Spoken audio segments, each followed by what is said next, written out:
It seems like the U.S. bobsled team is spending much more time bickering than bobsledding. In fact, the very question of exactly who's going to compete for the U.S. in the four-man event, which starts over the weekend, was not settled until a runoff just yesterday.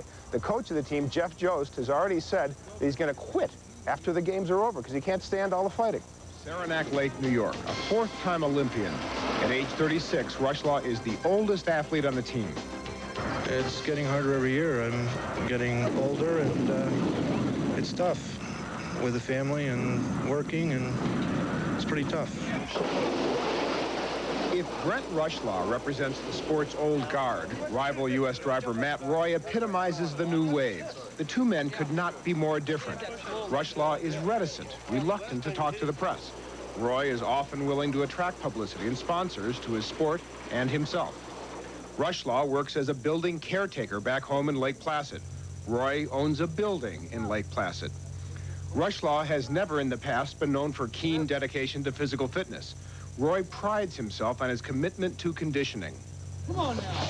I think bobsledding is really changing its image away from the bad boy sport. Most of the athletes now come from college, and I think it's becoming a real athlete sport instead of a barroom sport. Bobsledders do like to go out and enjoy themselves when the racing is done. Everybody likes to have a beer, you know. Every now and then. Yes.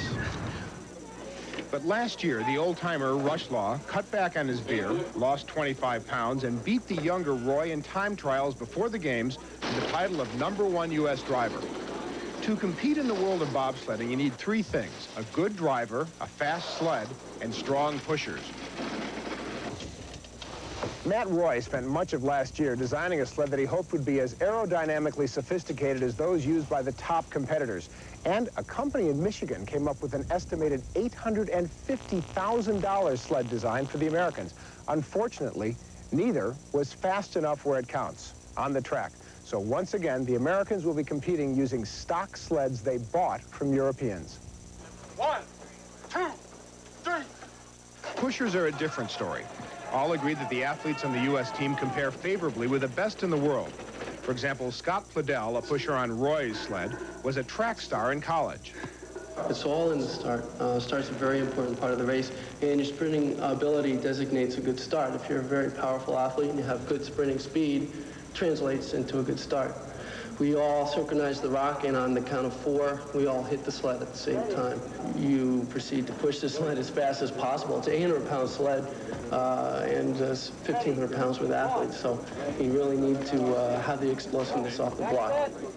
It seems mostly Olympic years we get a lot of good people out, but they make other commitments and they're not around. And I think if we could keep some of these guys out year after year, like the best teams do in the competition, East Germans and the Russians, medal chances would get better.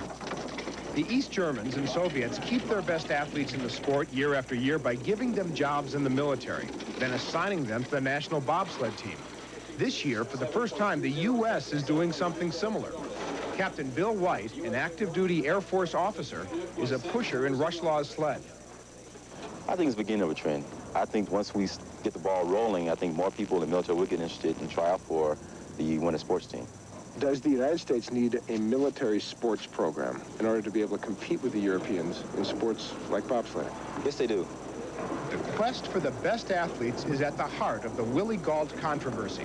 Most of the year, Gault works as a wide receiver for the Chicago Bears. He's one of the fastest men in football, which is why he was invited to the Olympics as a pusher on U.S. bobsled #3, driven by Randy Will. Gault's presence upset some of the team's veterans and forced the last-minute runoff between the three sleds. I think somebody ought to come out and at least spend the season sliding and not be given special privileges.